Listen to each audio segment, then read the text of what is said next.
दोस्तों, आपका स्वागत है हमारा इस यूट्यूब चैनल ईडू ज्ञान में।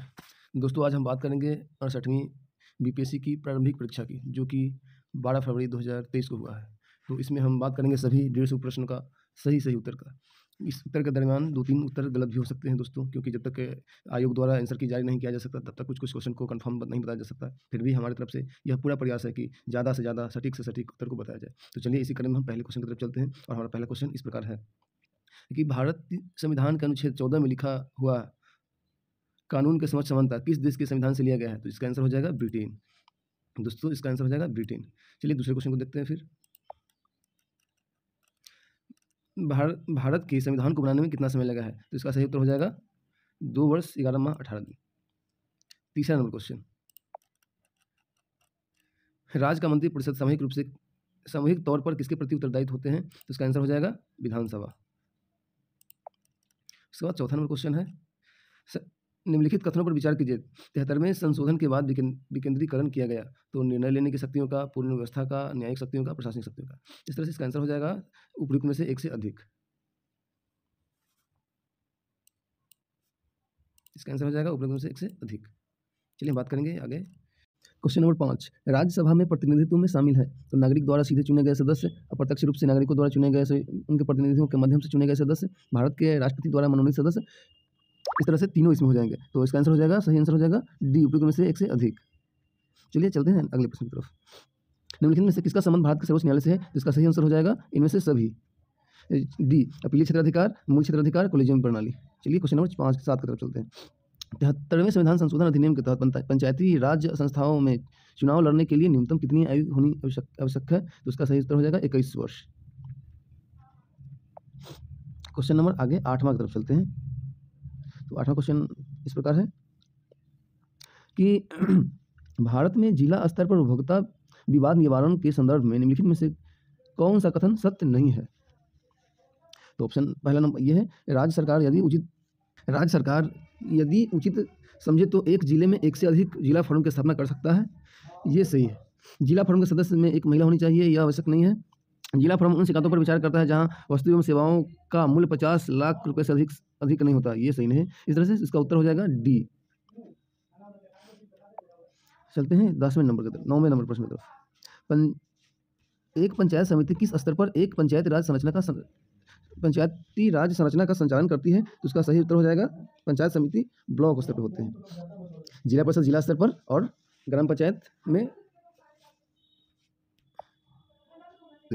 चलिए चलते हैं 10वीं प्रश्न की तरफ। निम्नलिखित में से किस समुदाय विकास के पहले कार्यक्रम में स्थापित किया गया था?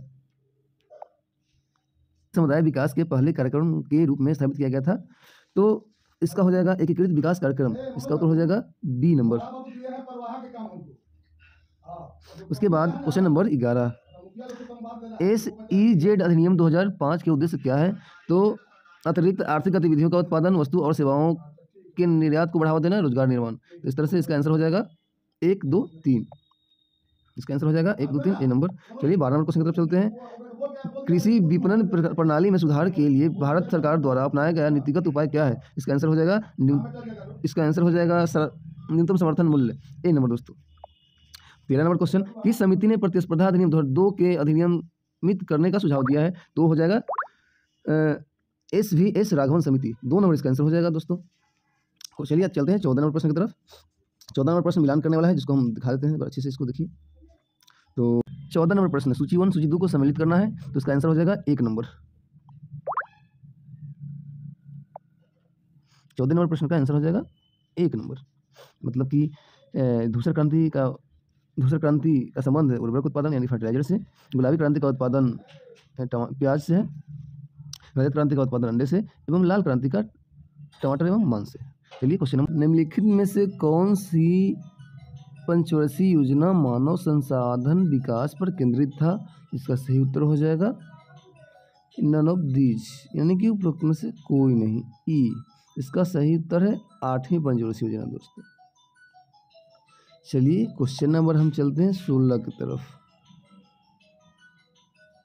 16 नंबर क्वेश्चन है, भारत के निम्नलिखित में से किस राज्य ने 1 अप्रैल से सितंबर 2022 के दौरान उच्चतम प्रत्यक्ष विदेशी निवेश यानी कि एफडीआई इकट्ठी की है, जिसका सही उत्तर हो जाएगा गुजरात। इसके बाद चलते हैं हम लोग 17 नंबर क्वेश्चन की तरफ। किस बजट में वित्त मंत्री ने उदारीकरण विनिमय दर प्रबंधन प्रणाली की घोषणा की है? इसका सही उत्तर हो जाएगा 1992-93। चलिए क्वेश्चन नंबर चलते हैं 18 नंबर। पंचवर्षीय योजना के उद्देश्य निम्नलिखित में से कौन कौन से थे? तो इसका सही उत्तर हो जाएगा उपरोक्त में से एक से अधिक, डी नंबर। क्वेश्चन है कि पंचवर्षीय योजना के उद्देश्य निम्नलिखित में से कौन कौन से हैं? तो ये हो जाएगा विकास, उदारीकरण, आत्मनिर्भर, साहित्य। इस तरह से इसका उत्तर हो जाएगा उपरोक्त में से एक से अधिक। चलिए क्वेश्चन नंबर 19 की तरफ चलते हैं। गरीबी रेखा को निर्धारित करने के लिए कौन सा संगठन सर्वेक्षण करता है? तो इसका सही उत्तर हो जाएगा NSSO। NSSO। आगे चलते हैं 20वें नंबर प्रश्न की तरफ। 20वां नंबर प्रश्न है, भारत का व्यापार संतुलन माल और सेवाएं दिसंबर 2022 में अनंतिम के लिए है, तो इसका है -11.98 अमेरिकी डॉलर। उत्तर हो जाएगा C. Question number 21। Question number 21 है, वर्ष 2020-22 के लिए सबसे कम महिला कार्यबल भागीदारी दर कितने प्रतिशत पर बिहार में दर्ज किया गया? तो इसका सही उत्तर हो जाएगा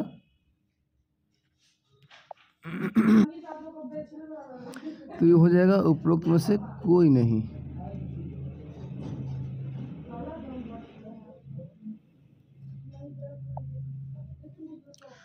क्वेश्चन नंबर 22।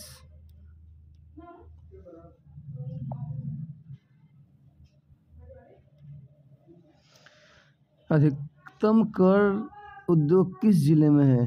तो ये हो जाएगा पूर्णिया जिले में। पूर्णिया जिले में अधिकतम कर उद्योग हैं दोस्तों। उसके बाद है क्वेश्चन नंबर 23। केंद्रीय स्वास्थ्य एवं परिवार कल्याण मंत्रालय द्वारा 24 नवंबर 2021 को प्रकाशित राष्ट्रीय परिवार सर्वेक्षण 2005 नंबर के अनुसार बिहार के लिंग अनुपात में काफ़ी अच्छा सुधार हुआ है। यह 2015-2016 में 1062 था, जो बढ़कर 2020 से 22 में 1090 हो जाएगा, यानी कि आंसर हो जाएगा 1 नंबर। चलिए क्वेश्चन नंबर आगे बढ़ते हैं 24वें की तरफ। बिहार आर्थिक सर्वेक्षण 2021-22 के अनुसार 2020-21 में बिहार के सकल राज्य घरेलू उत्पाद GSDP की वृद्धि दर कितनी रही है? तो इसका आंसर हो जाएगा 2.5, सी नंबर। 25वां नंबर क्वेश्चन है, निम्नलिखित में से कौन सा एक बिहार की अर्थव्यवस्था के मामले में सही है? तो इसका सही उत्तर हो जाएगा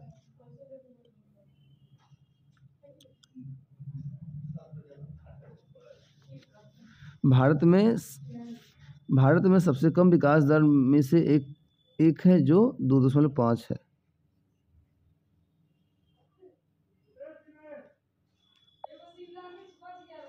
वस्तुओं का उत्पादन करता है, ये भी सही है। अर्थव्यवस्था का व्यावसायिक ढांचा ऊपर से स्थिर है, ये भी सही है। इसका मतलब है कि इसका आंसर है 4।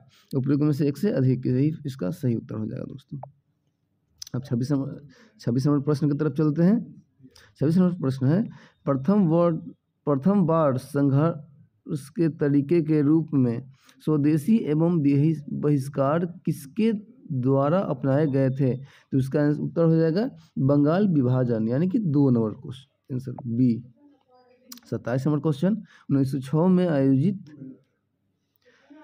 भारतीय राष्ट्रीय कांग्रेस के कलकत्ता अधिवेशन में भारत के लिए स्वराज का झंडा किसके द्वारा फहराया गया था? तो हो जाएगा दादा भाई नौरोजी, यानी कि बी नंबर, बी। आगे चलते हैं प्रश्न 28 नंबर। स्वतंत्रता संग्राम के दौरान भारतीय राज्य कश्मीर निजाम के हैदराबाद, त्रावणकोर आदि जैसे भारतीय शासकों द्वारा शासित राज्य में एक समांतर आंदोलन शुरू किया गया था। उसका नाम था मंडल आंदोलन, इसका भी उत्तर हो जाएगा बी। क्वेश्चन नंबर 29, भारतीय स्वतंत्रता संग्राम के बारे में निम्नलिखित में से कौन सा कथन सही नहीं है? तो ऑप्शन नंबर ए है, चौरी चौरा कांड के कारण गांधी जी ने असहयोग आंदोलन से हाथ खींच लिया था, ये सही है। गांधी जी ने अपना पहला प्रमुख सार्वजनिक भाषण बनारस हिंदू विश्वविद्यालय में दिया था, ये भी सही है। वर्ष 1921 में महात्मा गांधी को गिरफ्तार कर लिया गया था, ये गलत है। इसका मतलब यही उत्तर सही हो जाएगा। चलिए क्वेश्चन नंबर आगे चलते हैं, तीसरा की तरफ। तीसरा नंबर प्रश्न आपके सामने है, अबुल कलाम आजाद के द्वारा किस पत्रिका को संपादित किया गया था? तो इसका सही उत्तर हो जाएगा the Al Hilal. Question number 31, 19वीं शताब्दी के अंत में इतिहास के अध्ययन ने भारत में राष्ट्रीयता की भावना पैदा करने में किस प्रकार की मदद की है? तो इसका सही उत्तर हो जाएगा उपयुक्त में से एक से अधिक।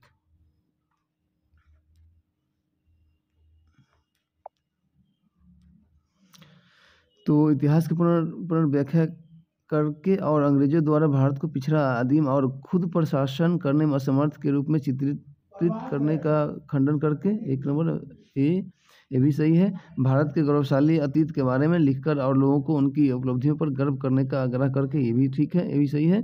ब्रिटिश शासन के तहत दयनीय स्थिति को बदलने और संघर्ष करने के लिए लोगों से आग्रह करके, ये भी ठीक है। इस तरह से इसका उत्तर हो जाएगा उपरोक्त में से एक से अधिक। फाइनली इसका उत्तर हो जाएगा डी। प्रश्न नंबर 32, नगरों में असहयोग आंदोलन के संबंध में निम्नलिखित में से कौन से कथन सही नहीं है? तो इसका आंसर हो जाएगा दोस्तों 1 और 2। मतलब आंदोलन में केवल उच्च जातियों और अमीरों ने भाग लिया था, यह सही नहीं है। मद्रास की जस्टिस पार्टी द्वारा भी काउंसिल के चुनाव का बहिष्कार किया गया था, ये भी सही नहीं है। चलिए क्वेश्चन नंबर 33 की तरफ चलते हैं।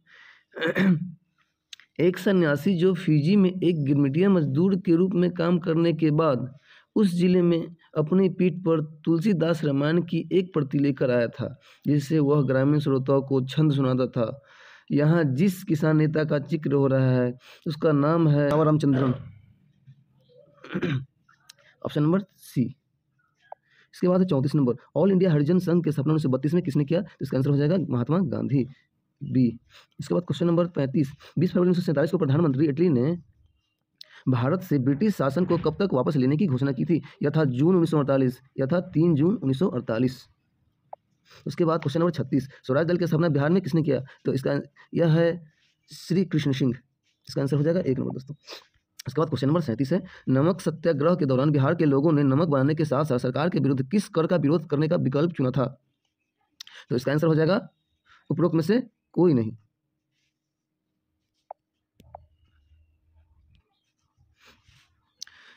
यह हाथी कर, विकास कर, मलबा, ये सब नहीं था, इसके लिए वह चौकीदारी कर का विरोध किया था।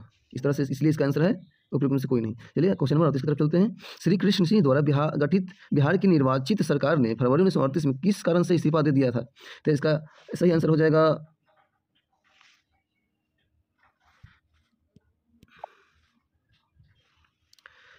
जाएगा राजनीतिक कैदियों को छोड़ने के कारण, बी नंबर, बी ऑप्शन। उसके बाद क्वेश्चन नंबर 39, किसने चंपारण सत्याग्रह के दौरान बिहार में गांधी जी की जान बचाई? तो इसका आंसर है बत्तख मियाँ, ए। 40 नंबर, असहयोग आंदोलन के दौरान किसने बिहार में किसानों की अगुवाई की थी? तो इसका आंसर हो जाएगा स्वामी विद्यानंद। क्वेश्चन नंबर 41, प्राचीन काल में गंगा के दक्षिण क्षेत्र को क्या कहा जाता था? प्राचीन काल में गंगा के दक्षिण क्षेत्र को क्या कहा जाता था? तो उसको अनर्थ कहा जाता था, सी। इसके बाद है 42, भारतीय उपमहाद्वीप में लोहे का प्रयोग कब शुरू हुआ? यह है प्रायः 900 ईसा पूर्व। क्वेश्चन नंबर 43, दूसरी शताब्दी के आसपास रचित संस्कृत के शिलालेख के अनुसार सुदर्शन झील एक कृत्रिम जलाशय की मरम्मत करने की थी, तो वह है रुद्रदामन। इसका आंसर हो जाएगा बी। उसके बाद क्वेश्चन नंबर 44, झांसी के पास देवगढ़ का मंदिर और इलाहाबाद के पास गढ़वा मंदिर में बनी मूर्तियां किस कला के महत्वपूर्ण अवशेष हैं? तो इसका आंसर है गुप्त कला। गुप्त कला के अवशेष मिले थे। 45 नंबर, निम्नलिखित में से किस युद्ध में मुख्य विरोधियों का सही उल्लेख नहीं किया गया है? तो इसका सही आंसर हो जाएगा बी। पानीपत का द्वितीय युद्ध है टीपू सुल्तान और मराठा के बाद दिया गया है, जो कि गलत है। पानीपत का द्वितीय युद्ध 1556 में हुआ था, जो कि अकबर और राणा सांगा के बीच में हुआ था। चलिए क्वेश्चन नंबर 46 की तरफ चलते हैं। दिल्ली सल्तनत के दौरान मुकद्दम या चौधरी पद का इस्तेमाल किनके लिए किया जाता था? इसका आंसर हो जाएगा राजस्व अधिकारी के लिए। इसके बाद क्वेश्चन नंबर 47। क्वेश्चन नंबर 47 है, तबकात एक अकबरी जिसे कभी कभी अब्बुल फजल के अकबरनामा से अधिक विश्वसनीय माना जाता है, किसके द्वारा लिखा गया था? तो इसका आंसर हो जाएगा अहमद निजामुद्दीन अहमद। 47 का ए नंबर आंसर। क्वेश्चन नंबर 48, इनमें किस प्रसिद्ध शासक ने अपनी माता के नाम पर विजयनगर के पास नागलपुरम की एक उपनगरीय बस्ती की स्थापना की थी? इसका आंसर हो जाएगा कृष्णदेव राय। इसके बाद है 49 नंबर, 1940 में पटना महिला महाविद्यालय की स्थापना निम्नलिखित में से किस समाज द्वारा किया गया था? तो यह है sisters of a apostolic Carmel, option number C. उसके बाद 50 नंबर क्वेश्चन है, इनमें से किसने 1947 में भारत और पाकिस्तान के बीच अंतर्राष्ट्रीय सीमाएं खींचने के लिए स्थापित की गई 2 सीमा आयोग का नेतृत्व किया था? इसका आंसर हो जाएगा सिरिल रेडक्लिफ, सी। उसके बाद क्वेश्चन नंबर 51 है, किसने बंगाल में महालबारी बंदोबस्त प्रणाली की शुरुआत की? इसका आंसर हो जाएगा हॉल्ड मैकेंजी, बी। इसके बाद क्वेश्चन नंबर 52 की तरफ चलते हैं। 1940 में विनोबा भावे ने व्यक्तिगत सत्याग्रह कहां से आरंभ किया था? इसका आंसर हो जाएगा पौनार आश्रम, महाराष्ट्र। क्वेश्चन नंबर 53 की तरफ चलते हैं दोस्तों। 1918 में मोटफोर्ड सुधारों पर कांग्रेस ने एक महत्वपूर्ण रुख अपनाया, जिसके कारण पुराने उदारवादी अवशेष जैसे स्प्रू, जयकर एवं और चिंतामणि टूट गए, जिन्हें उन्होंने गठित किया था। इन्होंने अपना एक दल का गठन किया था जिसका नाम था इंडियन नेशनल लिबरल फेडरेशन, सी। इसके बाद क्वेश्चन नंबर 54, कैबिनेट मिशन निम्नलिखित में से किसके लिए भारत भेजा गया था? तो इसके लिए एक राष्ट्रीय सरकार की स्थापना के लिए, सत्ता का हस्तांतरण के लिए, एक संवैधानिक व्यवस्था तैयार करने के लिए, पाकिस्तान के लिए जीना की मांग के ब्यूरो पर काम करने के लिए। तो इसका आंसर हो जाएगा 2 नंबर। यह सत्ता का हस्तांतरण के लिए एक संवैधानिक व्यवस्था तैयार करने के लिए भेजा गया था। क्वेश्चन नंबर 55 की तरफ चलते हैं। क्वेश्चन नंबर 55 है, इनमें से किसने हुमायूं को यह प्रस्ताव दिया था कि यदि वह उसे बंगाल पर अधिकार करने दिया गया तो वह बिहार को समर्पित कर देगा और 10 लाख दिनार की वार्षिक श्रद्धांजलि अर्पित करेगा? तो इसका आंसर हो जाएगा बहादुर शाह। उसके बाद क्वेश्चन नंबर 56। क्वेश्चन नंबर 56 है, विक्रमशिला विश्वविद्यालय किनके द्वारा स्थापित किया गया? इसका सही आंसर हो जाएगा धर्मपाल।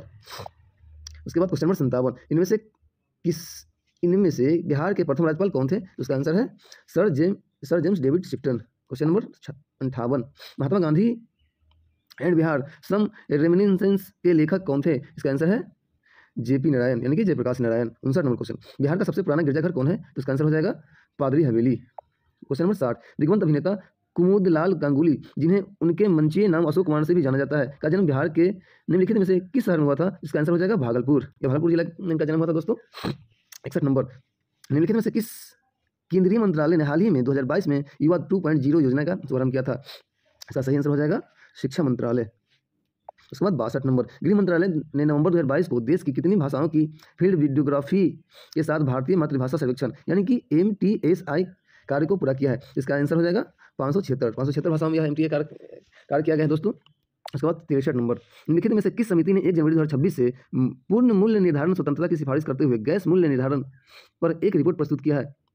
तो इसका आंसर हो जाएगा PK मोहंती समिति। इसके बाद 64 नंबर, निम्नलिखित में से किस शहर को स्वच्छ सर्वेक्षण 2022 के अनुसार 5 सितारा कचरा मुक्त शहर रैंक में सम्मिलित नहीं किया गया? तो 5 वाले में यह क्वेश्चन थोड़ा सा विवादित है दोस्तों। बहुत सारे ये चैनल वाले बता रहे हैं कि इसका आंसर उपरोक्त में से एक से अधिक हो जाएगा, लेकिन यह सूरत है। सूरत को 5 सितारा नहीं बल्कि 7 सितारा वाला शहर के रूप में घोषित किया गया है। अब तो BPSC के ऑफिशियल वेबसाइट के द्वारा उनके द्वारा प्रोवाइड किए गए आंसर की में ही पता चलेगा इसका सही आंसर क्या दिया गया है, लेकिन मेरे हिसाब से इसका आंसर सूरत होना चाहिए।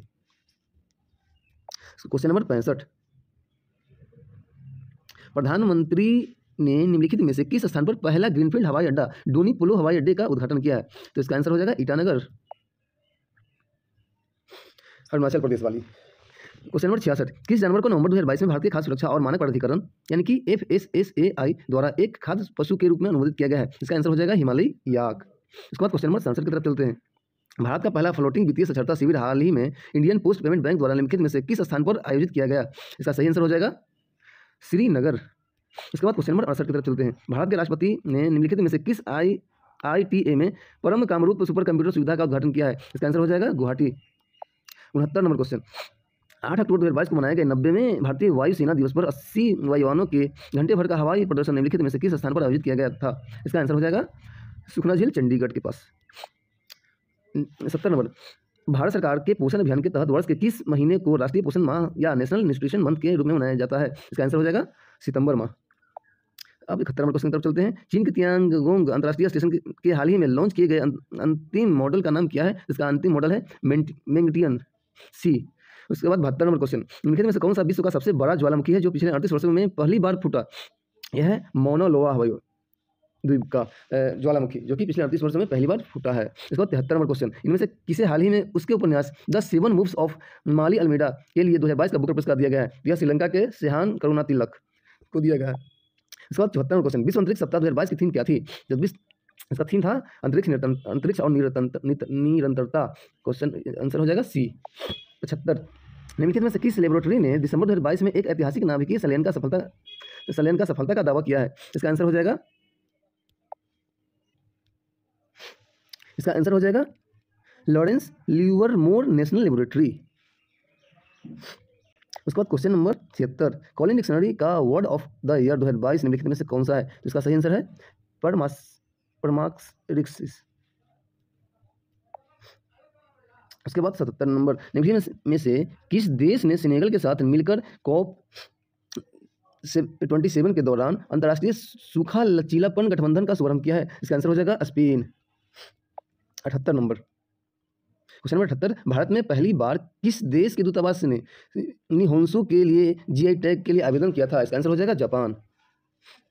इसके बाद 79 नंबर क्वेश्चन। निम्नलिखित में से किस अंतरिक्ष एजेंसी ने यह घोषणा किया कि उसने अपने इक्विलिबस अंतरिक्ष यान को आगे बढ़ाने के लिए भाप का सफलतापूर्वक उपयोग किया है? तो हो जाएगा आंसर हो जाएगा इसका जाक्सा। उसके बाद 80 नंबर। अक्टूबर 2022 में लॉन्च किया गया टेस्ला ह्यूमनॉइड रोबोट का नाम क्या है? उसका नाम है ऑप्टिमस। उसके बाद 81 नंबर क्वेश्चन। पहला तैरता हुआ सौर ऊर्जा संयंत्र बिहार के किस स्थान पर बनाया गया है? वह दरभंगा बनाया गया था। वह दरभंगा में है।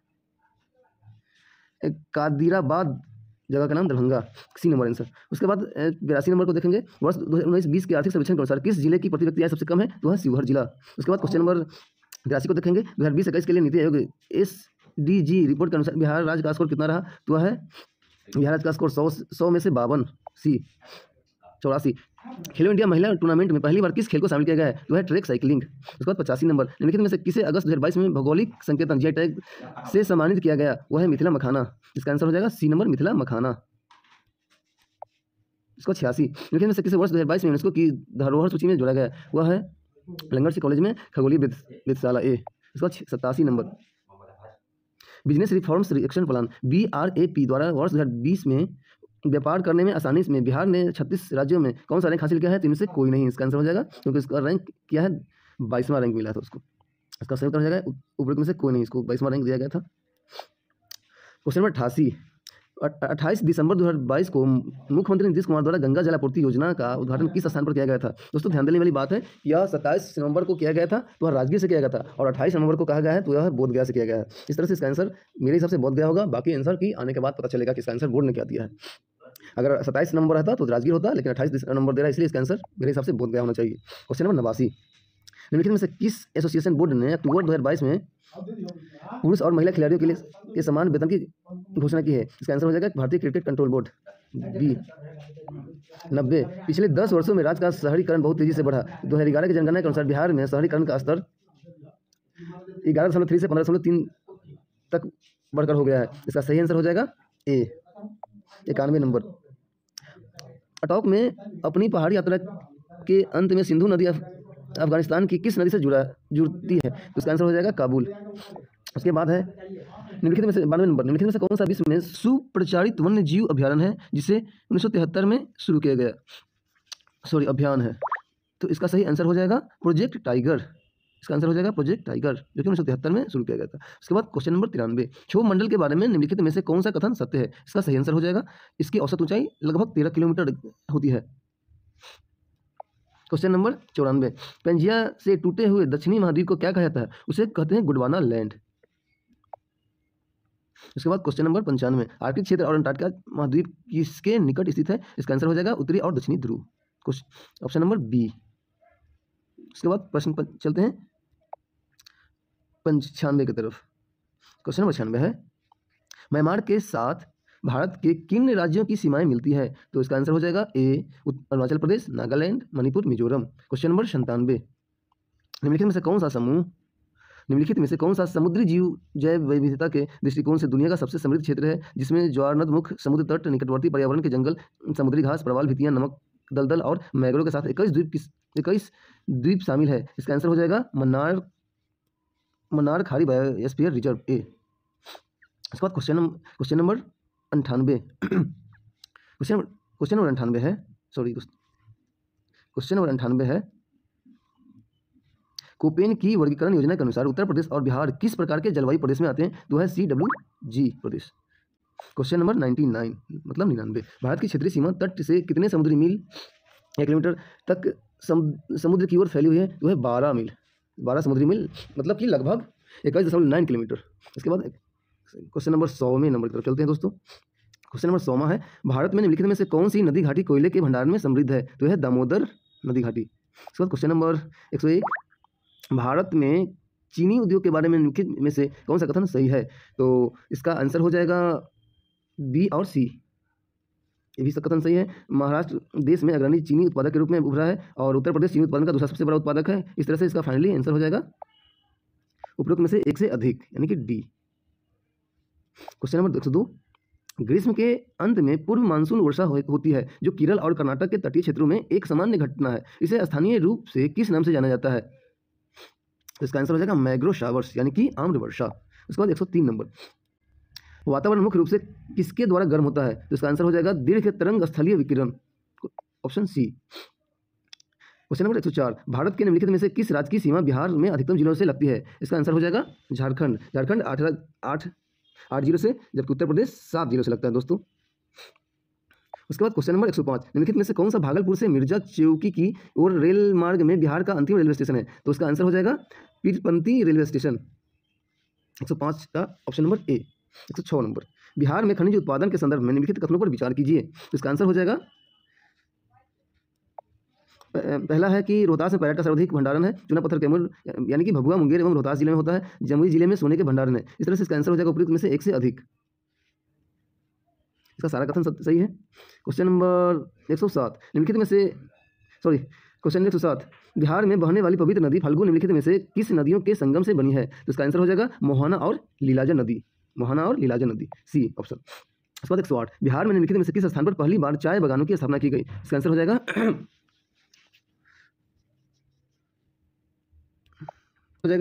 ठाकुरगंज, ए। उसके बाद क्वेश्चन नंबर 109, बिहार के निम्नलिखित जिलों का आरोही 10 की जनसंख्या वृद्धि 2001 से 11 में जो के अनुसार सही क्रम चुनिए। तो इसका सही आंसर हो जाएगा ऑप्शन नंबर ए। सबसे अधिक जनसंख्या वृद्धि मधेपुरा में देखा गया, फिर किशनगंज में, उसके बाद सिवान में। क्वेश्चन नंबर 10, बिहार में कृषि आधारित उद्योगों में किस खाद्य उद्योग का प्रभुत्व है? तो इसका आंसर हो जाएगा अनाज आधारित उद्योग, ए। क्वेश्चन नंबर 111, 20 सेंटीमीटर फोकस दूरी के एक उत्तल लेंस की सतह पर सफेद घोड़े का प्रतिबिंब बनाने के लिए बड़ी संख्या में काले रंग की पतली पट्टियां बनाई जाती है, वह प्रतिबिंब कैसा होगा? यह है कम चमक वाला एक घोड़े का होगा, ऑप्शन सी। ध्वनि की तीक्ष्णता क्वेश्चन नंबर 12 क्वेश्चन 112 है, ध्वनि की तीक्ष्णता किसके द्वारा निर्धारित की जाती है? इसका आंसर हो जाएगा, तो तीक्ष्णता के लिए डिपेंड करता है आयाम और उसके वेग पर। इसका मतलब इसका आंसर हो जाएगा उपयुक्त में से एक से अधिक। चलिए क्वेश्चन नंबर 113, निम्नलिखित में से कौन सा फोटो इलेक्ट्रिक उपकरण डिजिटल अनुप्रयोगों के लिए सबसे उपयुक्त है? तो इसका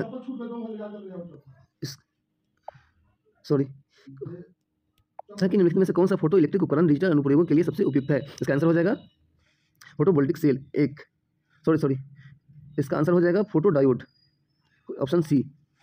माफ कीजिएगा दोस्तों, 114 बॉल बेयरिंग का उपयोग स्थैतिक के घर्षण को निम्नलिखित में से किसमें परिवर्तित करने के लिए किया जाता है? तो इसका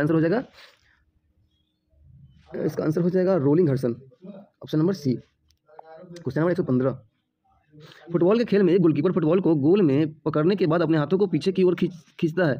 यह गोलकीपर को किस प्रकार सक्षम बनाता है? तो इसका आंसर हो जाएगा संवेग परिवर्तन की दर को कम करने में, आंसर है सी। उसके बाद क्वेश्चन नंबर 16 निम्नलिखित में से कौन सा एक रेडियोधर्मी तत्व द्वारा उत्सर्जित धनात्मक कण के रूप में अवशोषित कण है? तो रेडियो धनात्मक होता है अल्फा की, ऑप्शन बी। 117 केंद्राभिमुखी बल किसके लिए जिम्मेदार है? तो वह है वस्तु को वृत्ताकार पथ पर गतिमान रखने के लिए, ऑप्शन 1। उसके बाद 118 निम्नलिखित में से किस ऊर्जा परिवर्तन को घर्षण बल शामिल होता है? तो वह है गतिज ऊर्जा को ऊष्मा ऊर्जा में बदलने वाला।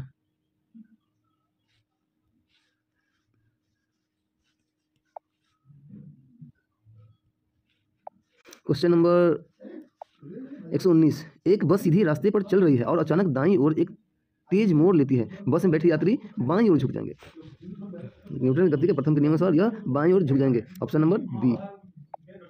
120 नंबर क्वेश्चन एक संगीत कार्यक्रम में ऑर्केस्ट्रा बजाने से पहले एक सितार वादक तनाव को समायोजित करने की कोशिश करता है और स्प्रिंग को उपयुक्त रूप में से बांधता है। ऐसा करके वह क्या ठीक करने की कोशिश करता है? तो वह ऐसा करके आयाम ठीक करता है, तीव्रता ठीक करता है। इस तरह से इसका आंसर हो जाएगा उपयुक्त में से एक से अधिक। तो इसका फाइनली आंसर हो जाएगा डी।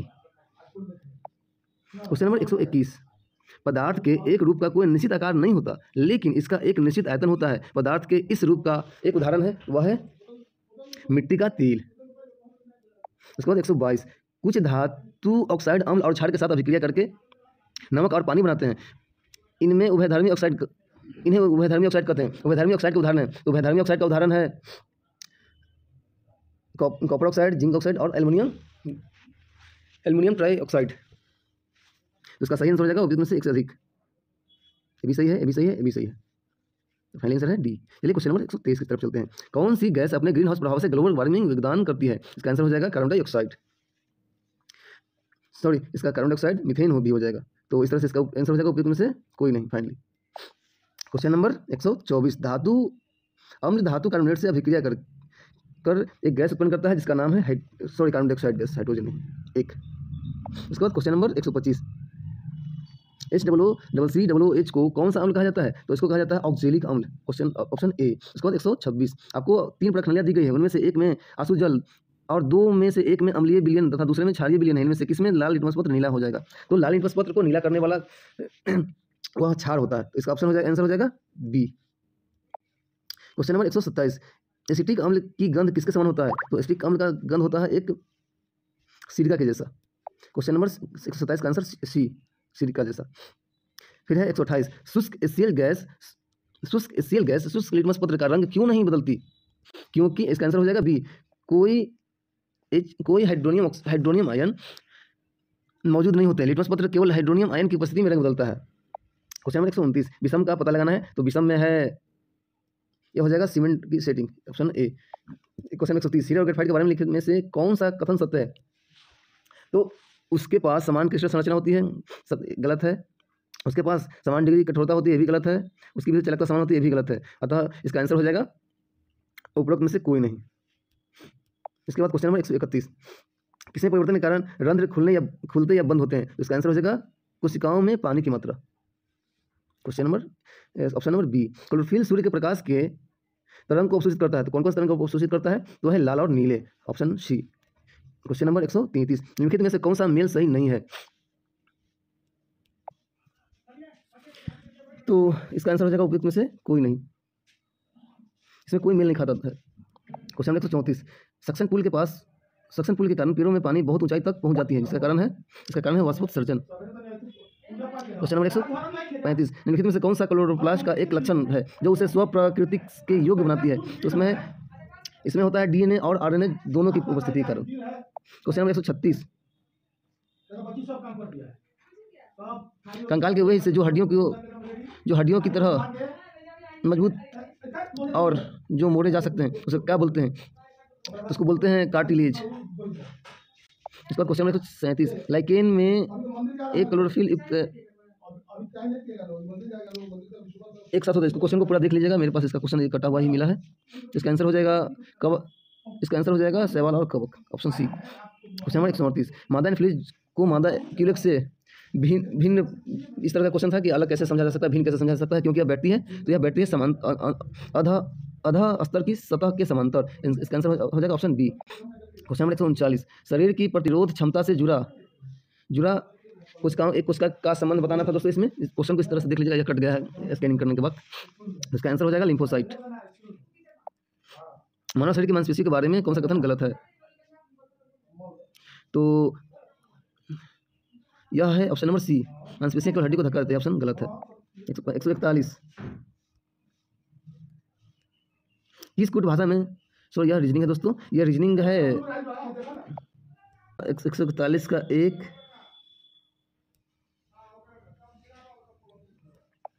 142 का हो जाएगा आंसर सी। एक आयत का क्षेत्रफल 30 वर्ग है सेंटीमीटर है और परिमाप 26 है, इसकी भुजाएं हो जाएगा 10 और 3, मतलब कि सी। उसके बाद 143, एक दुकानदार किसी वस्तु को 10% छूट देता है जिसका अंकित मूल्य 400 है। यदि वह 10% जीएसटी लेता है तो उस वस्तु का अंकित मूल्य क्या होगा? तो इसका आंसर हो जाएगा 396 बी। इसका सॉल्यूशन हम अलग से डाल देंगे दोस्तों, फिर आप लोग उसको भी देख लीजिएगा।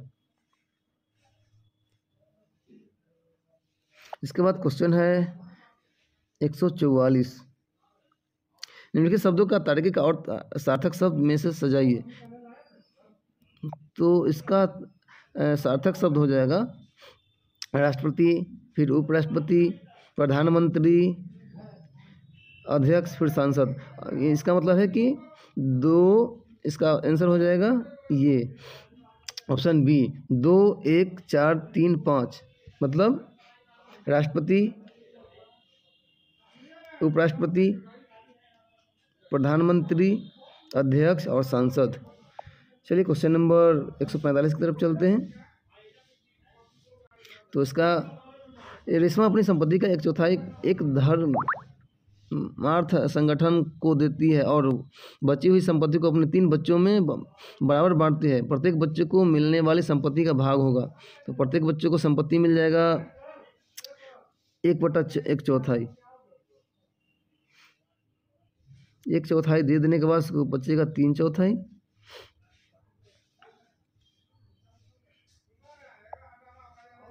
और फिर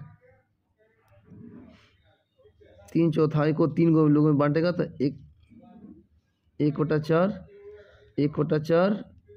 प्लस 1/4, इसलिए इसका आंसर हो जाएगा 1/4।